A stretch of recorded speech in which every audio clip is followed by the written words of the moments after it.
This is a topic I talk about a lot with my clients, and I have weighed people day in and day out for 12 years.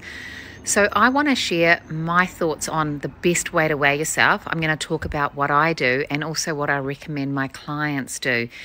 And my advice is probably quite different from what a lot of people say, because a lot of people will say, don't weigh yourself that often, you don't want to be obsessed.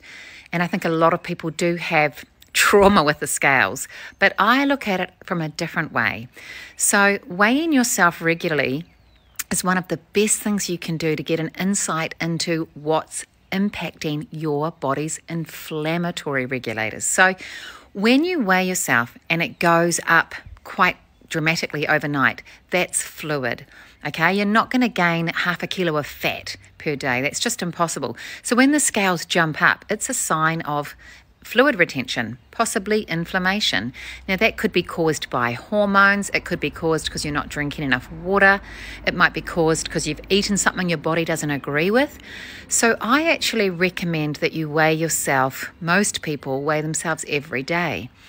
When you do that, you get a really good insight into your body. It's a brilliant little window into your health, but you have to do it without the emotion of getting constantly caught up with the number and berating yourself, because that number is not what you want to see.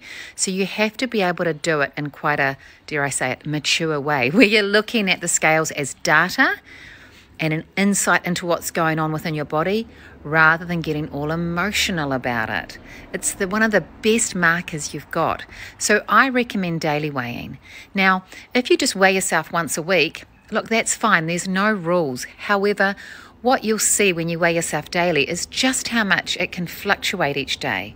Now, if you just pick one day a week and you say, right, that's the day I'm going to weigh myself, what if that just happened to be a day of that week where it bounced up, and actually the day before it was lower, the day before it was lower, after it was lower, on that exact day it was higher, and that's the day you chose to weigh yourself.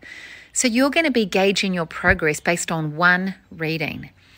And if it's not for some reason, if it's a little bit abnormal, you're going to be judging your progress and thinking, oh, this is not working, when actually it had been working. The other thing I suggest for people who have a regular menstrual cycle is that you weigh yourself on a set day based on where you're at in your cycle, because hormones play such a role in your fluid levels.